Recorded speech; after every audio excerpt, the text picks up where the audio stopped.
चीज़ें इसमें बताऊंगा जो आपको हमेशा के लिए याद हो जाएंगी और याद करनी चाहिए आपको। तो चलिए एक बार शुरू करते हैं। पहले कल रात पिंकी के भाई को बहुत तेज बुखार था, साथ में उसको पेट दर्द और उल्टी भी हो रही थी। माँ उसको डॉक्टर के पास ले गई। डॉक्टर ने कहा कि उसके भाई को एंटीबायोटिक की गोली या इंजेक्शन देना पड़ेगा। एंटीबायोटिक क्या होती है? देखिए, जैसा कि एंटी प्लस बायोटिक, मतलब एंटी मतलब विरुद्ध और बायोटिक मतलब जो ऐसा सूक्ष्म जीव जो उनके खिलाफ है। किनके? जिस भी बीमारी की हम बात कर रहे हैं उसके खिलाफ ये काम करते हैं, उसके विरुद्ध काम करते हैं, इसीलिए इनको बोला जाता है एंटीबायोटिक। जैसे कि 3 एंटीबायोटिक इसमें लिखा गया है, देखिएगा, टेट्रासाइक्लिन, पेनिसिलिन और स्ट्रेप्टोमाइसिन। ठीक है, ये तीनों ही अलग अलग बीमारियों में काम आती हैं। सूक्ष्म जीवों से, जो ये सूक्ष्म जीवों की जिसकी हम बात करते रहे, अभी तक 2-3 वर्कशीट कर भी चुके हैं, वे माइक्रो ऑर्गेनिजम्स जो बहुत छोटे होते हैं, आंखों से दिखाई नहीं देते, या तो वे जीवाणु होते हैं या फिर कवक होते हैं, फफूंदी। ये कई बार काम के भी होते हैं, जैसे दही जमती है हमारी, उस दही में भी जीवाणु ही काम करता है। सूक्ष्म जीव 2 प्रकार के होते हैं, विषाणु और जीवाणु। तो हम यहाँ बात कर रहे हैं जीवाणुओं की। जीवाणु क्या होते हैं? इंसान के लिए फ़ायदेमंद होते हैं, ह्यूमन बींग्स के लिए। ये हमारे लिए हमारे मित्र होते हैं, ये हमारे दोस्त होते हैं। जिन दवाई बनाने में भी इनका इस्तेमाल होता है।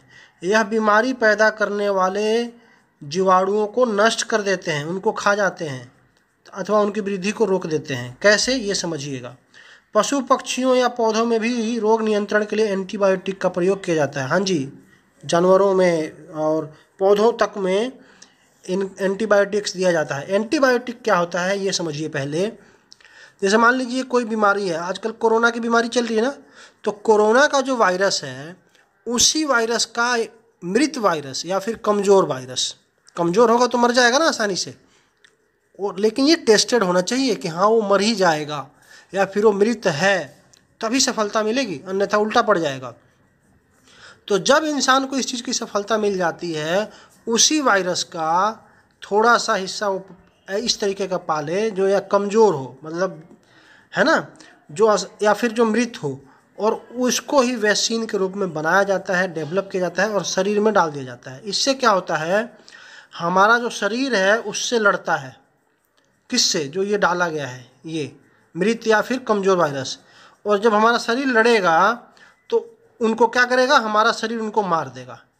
और जब इनको मार देगा शरीर, इसका मतलब हमारे शरीर ने एंटीबायोटिक बना लिया। हमारे शरीर के अंदर ही ऐसे बहुत सारे जीवाणु होते हैं जो हमारे शरीर को मजबूती देते हैं। हमारे शरीर के अंदर पहले से ही एंटीबायोटिक होते हैं। जब ये इनको मार देंगे तो हमारा शरीर क्या करेगा, उसका एंटीबायोटिक खुद ही बना लेगा। यानी कि उस तरीके का वायरस, वह वायरस अब हमारे शरीर को कभी नुकसान नहीं पहुंचाएगा। तो कई बीमारियों का एंटीबायोटिक तो हमारा शरीर अपने आप बना लेता है, लेकिन कुछ बीमारियां, कुछ वायरस ऐसे होते हैं जिसके लिए हमें वैक्सीन की ज़रूरत पड़ती है, यानी कि अलग से शरीर में इंजेक्ट करना पड़ता है उनके मृत वायरस को या फिर कमज़ोर वायरस को। तब उनको जब हमारा शरीर दोबारा उन वायरस को, कमज़ोर वालों को मारता है, तो शरीर हमारा उसका एंटीबायोटिक ऑटोमेटिक बना लेता है। इस तरीके से ये काम चलता है। आई होप मैं आपको समझा पाने में सफल होऊंगा। बताइएगा मुझे कमेंट में कि हाँ सर समझ में आ रहा है या नहीं आ रहा है। समझ रहे हैं आप इस बात को? और वीडियो को लाइक कीजिएगा, चैनल को सब्सक्राइब कीजिएगा, हम आगे ऐसे ही पढ़ने वाले हैं। ठीक है, आगे देखते हैं। सबसे पहले देखिएगा, यहाँ पे दिया हुआ है अलेक्जेंडर फ्लेमिंग ने सबसे पहले पेनिसिलिन नामक एंटीबायोटिक की खोज की थी 1857 में। अलेक्जेंडर फ्लेमिंग, यहाँ नाम से ध्यान रखिएगा, इनके नाम में फ्लेमिंग है, फ है, देख रहे हैं। और इन्होंने जिसका बनाया था उसको बनाया था पेनिसिलिन। तो यहाँ फ से शुरू हो रहा है, यहाँ प से शुरू हो रहा है। फ और प और फ, प और फ, इस तरीके से लिंक करके आप याद कर लीजिएगा कि फ्लेमिंग ने पेनिसिलिन बनाया था। प फ याद रहेगा ना आपको, ठीक है। और पेनिसिलिन क्या था? एंटीबायोटिक। जो पेनिसिलिन हमें दिया जाता है पैनक्रियाज को एक्टिवेट करने के लिए, मधुमेह की जो बीमारी है ना, जिसको बोलते हैं शुगर। ठीक है, आगे पढ़िए। आपने पल्स पोलियो टीकाकरण के बारे में जरूर सुना होगा, और आजकल कोरोना की वैक्सीन भी टीवी या खबरों में बहुत चर्चा में है। ठीक है, टीका या वैक्सीन के द्वारा रोग फैलाने वाले मृत या कमजोर जीवाणु हमारे शरीर में डाले जाते हैं। इन जीवाणुओं से लड़ने के लिए हमारा शरीर रक्षी यानी कि प्रतिरोधी उत्पन्न करता है। जब कमजोर डालेंगे हम तो हमारा शरीर क्या करता है, इनको दे घुसे बजा देता है और इनको पीट कर अपनी शक्ति बढ़ा लेता है। अब ऐसे वायरस कभी भी आ जाए हमारे पास, हमारा शरीर क्या करेगा, उनको धो डालेगा, और इस तरीके से हमारे शरीर में प्रतिरोधी क्षमता, उनसे लड़ने की क्षमता विकसित हो जाती है ना। हाथ खुल जाते हैं हमारे शरीर के, और इस तरीके से वैक्सीन काम करता है। ठीक है, आगे देखिएगा। यह प्रतिरक्षी हमारे शरीर में आजीवन बने रहते हैं और रोगों से लड़ने के लिए हमेशा तैयार रहते हैं। बच्चों को बचपन में ही टीके लगा दिए जाते हैं ताकि उनका शरीर आजीवन बीमारियों से लड़ने के लिए तैयार रहे। ठीक है, जिनके टीके लग जाते हैं वे बीमारियां कभी नहीं लगती हैं, इसीलिए। अगला देखिएगा। एडवर्ड जेनर नामक वैज्ञानिक ने सबसे पहले चेचक के टीके की खोज करी थी। चेचक पहले एक बहुत बड़ी महामारी होती थी बच्चों, धब्बे लग जाते थे शरीर में, और इस करीब इतना खतरनाक होता था कि ये नुकसान पहुंचाता था, बड़े स्तर पर लोगों की मृत्यु होती थी। तो एडवर्ड जेनर, देखिए यहाँ देखिएगा, इनके नाम में है जेनर, और ज से याद रखिए चौको, छ ज वाली में ज भी आती है और च भी आती है। छ छोड़ेंगे तो च के बाद ज आ जाएगा, और इस तरीके से आप लिंक करके याद रख सकते हैं कि एडवर्ड जेनर ने चेचक के टीके की खोज करी थी। ठीक है, च और ज याद रहेगा, ये ट्रिक से हमेशा याद रहता है, मुझे तो हमेशा याद रहता है बच्चों। इसके क्वेश्चंस करते हैं, बड़े आसान है, मैं लिख के दूंगा आपको इनके आंसर, जिससे कि आप आसानी से इनको समझ पाएँ और याद कर पाएँ। ठीक है, एंटीबायोटिक क्या होते हैं? तो एंटीबायोटिक बच्चों आपने इसमें पढ़ाई है, वैसे मैं बता देता हूँ। एंटीबायोटिक वे जीवाणु होते हैं जो हमारे शरीर में उत्पन्न होने के बाद, डाले जाने के बाद हमारा शरीर की प्रतिरोधी क्षमता बढ़ जाती है। ठीक है, एक बार रुकिए, मैं आपको ठीक से बताता हूँ इसको। एंटीबायोटिक सूक्ष्म जीवाणु या कवक से बनाए जाने वाली दवाई है। यह बीमारी पैदा करने वाले जीवाणुओं को नष्ट कर देती है अथवा उनकी वृद्धि को रोक देती है। तो ये है बच्चों पहले क्वेश्चन का आंसर।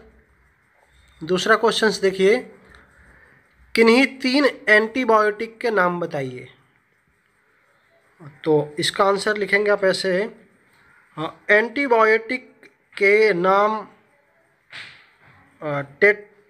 टेरासाइक्लिन, पेनिसिलिन और स्ट्रेप्टोमाइसिन, इस प्रकार से लिख सकते हैं आप। और इसके बाद तीसरा क्वेश्चन देखिए, एंटीबायोटिक की खोज सबसे पहले किसने की थी? तो जैसा कि हम समझ चुके हैं, आपको याद भी कराया मैंने, च और ज को याद रखिए, चेचक की फ्लेमिंग ने और एडवर्ड जेनर ने, सॉरी। और इसका जो आंसर होगा इस तरीके से होगा, एंटीबायोटिक की खोज सबसे पहले अलेक्जेंडर फ्लेमिंग ने की थी। चौथा क्वेश्चन देखिए, वैक्सीन किसे कहते हैं? अपने मम्मी पापा से पूछो कि उन्होंने बचपन में आपको कौन कौन से टीके लगवाए थे। तो चौथा क्वेश्चन का आंसर ऐसे लिखिए, वैक्सीन या टीका रोग फैलाने वाले मृत या कमज़ोर जीवाणु हमारे शरीर में डाले जाते हैं। इनसे हमारा शरीर प्रतिरक्षी बनाता है, जो हमारे शरीर में हमेशा मौजूद रहते हैं और इस प्रकार की बीमारियों से हमारी रक्षा करते हैं। पहले जो टीके लगते रहे हैं वह बीमारियां हैं चेचक, खसरा, हेपेटाइटिस बी, कुछ अन्य भी हो सकती हैं। तो ये है बच्चों आज की ओवरऑल वर्कशीट, बहुत इन्फॉर्मेटिव है, आपकी समझ बढ़ाने वाली है। वीडियो को लाइक कीजिएगा, चैनल को सब्सक्राइब कीजिएगा, हम आगे ऐसे ही पढ़ते रहेंगे। So thanks for now, stay safe, stay home.